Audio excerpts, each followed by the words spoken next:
Bonjour Gérard Toiti, vous êtes foulard rouge, vous êtes même référent foulard rouge dans le département de la Seine-Saint-Denis. Est-ce que vous pourriez déjà nous en dire plus sur votre parcours, qu'on comprenne vos convictions aujourd'hui ? Moi, je suis un citoyen, je suis légitimiste. Nous avons des institutions, nous avons une constitution, nous avons fait des élections.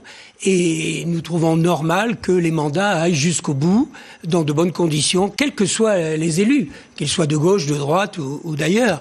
Et ce que nous trouvons anormal dans ce qui est en train de se passer, ce qui se passe depuis plusieurs mois, c'est qu'effectivement, il y a maintenant des gens qui se mettent hors la loi et qui veulent mettre en l'air nos institutions, nos constitutions, et c'est ça que nous ne supportons pas. Et ça met en péril l'économie, ça met en péril la croissance, ça met en péril les gains qu'on peut commencer à avoir sur le chômage, et c'est quelque chose qui nous conduit, si on continue comme ça, à une forme d'anarchie. On est contre la violence, qu'elle vienne d'ailleurs de toutes parts. On est désolé pour Jérôme, mais ceci étant, peut-être que c'est la manifestation de trop et qu'il faut peut-être pour l'instant que les Gilets jaunes comprennent que en manifestant et en remanifestant et en continuant à manifester, eh bien, à un moment donné, il faudra peut-être imaginer qu'il y ait même des morts. Et à ce moment-là, peut-être qu'on comprendra qu'on va trop loin et qu'il faut peut-être à un moment donné savoir arrêter une manifestation. Alors, on a vu à l'instant derrière Jean Chamoulot, boulevard Diderot, dans le 12e arrondissement de Paris, qu'il n'y avait pas uniquement des foulards rouges,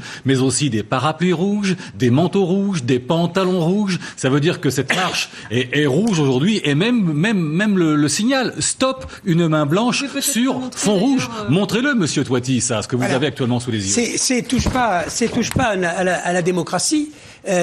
On est contre les blocages, on est contre les violences, et on veut revenir à un état de droit.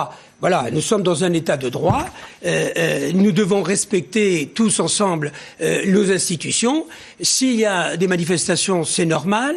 Les gens qui manifestent, qui ne sont pas d'accord, peuvent s'exprimer, mais en aucun cas bloquer l'économie, créer des violences. C'est là-dessus que je veux dire, on n'est pas contre les gilets jaunes. Les gilets jaunes, d'ailleurs, sont révélateurs d'un malaise sur lequel il faudra tous se pencher. C'est pour ça que le grand débat est intéressant.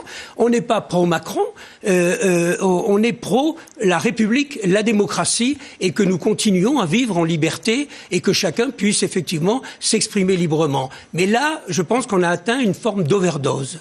On va continuer évidemment d'en parler avec vous, monsieur Toiti. Vous restez bien évidemment avec nous en plateau. Monsieur Gérard Toiti, par quoi doit passer la crise ? La crise, elle passe par un changement de paradigme. Elle change par un changement de valeur, d'organisation. C'est clair que la démocratie, aujourd'hui, est remise en question. En 1958, on a créé, Michel Debré a créé la Constitution taillée pour le général de Gaulle.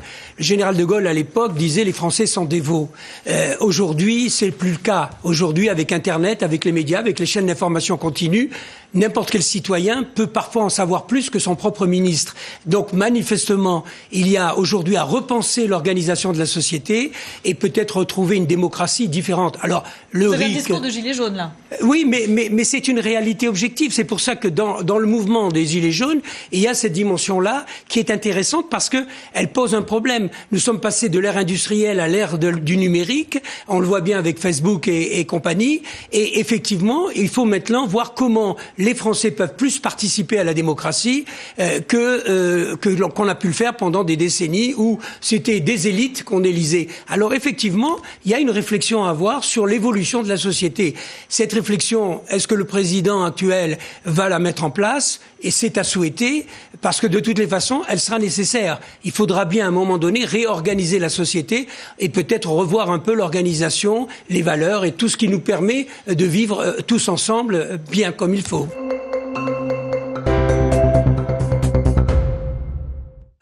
Les Gilets jaunes n'ont pas le monopole du peuple. Le peuple, ça n'est pas que les Gilets jaunes. C'est aussi des milliers de citoyens, des millions de citoyens. Les policiers, les gens qui assurent la sécurité font aussi partie du peuple.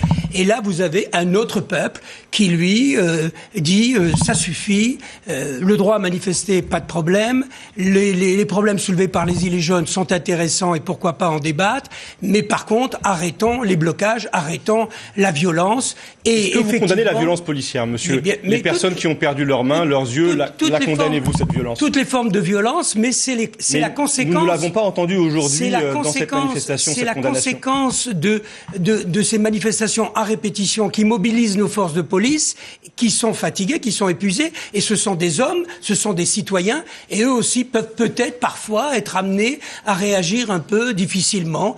Ça fait partie, je dirais, des dommages collatéraux. Mais ceci étant, on est désolé pour Jérôme, mais tant qu'il y aura une manif de cette nature avec des débordements à la fin, il y aura aussi des risques. Et effectivement, il faut peut-être à un moment donné dire que c'est peut-être la manif de trop. Le peuple existe partout, nous sommes tous des républicains, nous sommes tous des démocrates, enfin sauf certains qui veulent déstabiliser nos institutions. Peu importe, aujourd'hui vous avez vu qu'il y a une France différente qui, elle, veut que l'on cesse les blocages, que l'on cesse les violences, qu'elles viennent d'ailleurs de tous bords, et c'est ça l'essentiel. Aujourd'hui, on n'est pas là pour faire du pro-Macron ou de l'anti-gilet jaune, on est pour qu'on retrouve une démocratie normale, où chacun puisse librement travailler, exister, et où tous ensemble, à travers un grand débat, à travers les problèmes qui sont posés par les gilets jaunes et par la société, nous réfléchissions à une façon de tous organiser différente pour que chacun puisse trouver sa place. Mais ça passe par le respect de la démocratie, ça passe par le respect des institutions, ce qui n'est pas le cas pour l'instant d'une partie des Gilets jaunes, et c'est bien dommage.